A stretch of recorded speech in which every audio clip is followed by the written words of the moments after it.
As we continue to discuss election 2020 and the role and impact of swing states on the election in November, I think it's important to highlight that we are witnessing new dimensions of voter participation and engagement through the different modalities that are present.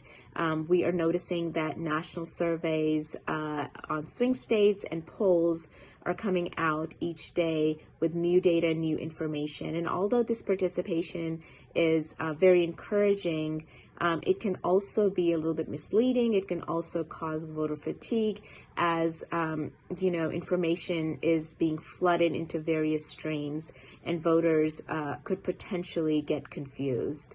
I would also like to point out that with 37 days left till election 2020, the polls indicate that voters do feel that this is a crisis election because of challenges that their communities face, which are very substantive around issues of gun control, around issues of racial disparities, Black Lives Matter, policing, and the role of healthcare and the role of education in the changing dynamics within their communities due to the COVID-19 pandemic, as the United States finds itself in the middle of that battle, which it is clearly losing. So all of these things have an impact on voter turnout and voter participation. We are also noticing, I would say, that voters in key states have already casted in key districts, especially in swing states, toss-up districts, have casted their ballots much earlier on due to the pandemic and due to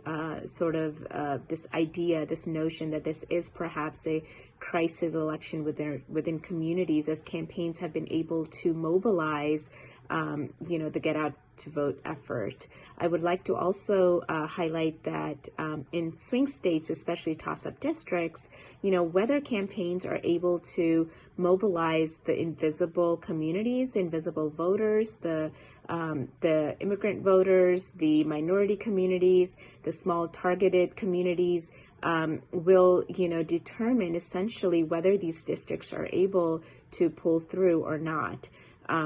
So with that, it is going to be very interesting to observe creative strategies that campaigns utilize to mobilize certain segments of the population. So it remains to be seen whether a campaign strategy will meet up to the challenges. It definitely is a new dimension for analysts. It's a new dimension for, political operatives. This is a new space for everyone in this election, given the constraints of campaign activity that traditionally would have taken place, like door-to-door canvassing and those avenues of engagement. So it remains to be seen whether voters are going to be able to connect with the campaigns and with the candidates, and how successful campaigns are going to be at reaching out to certain communities, which could potentially determine the election.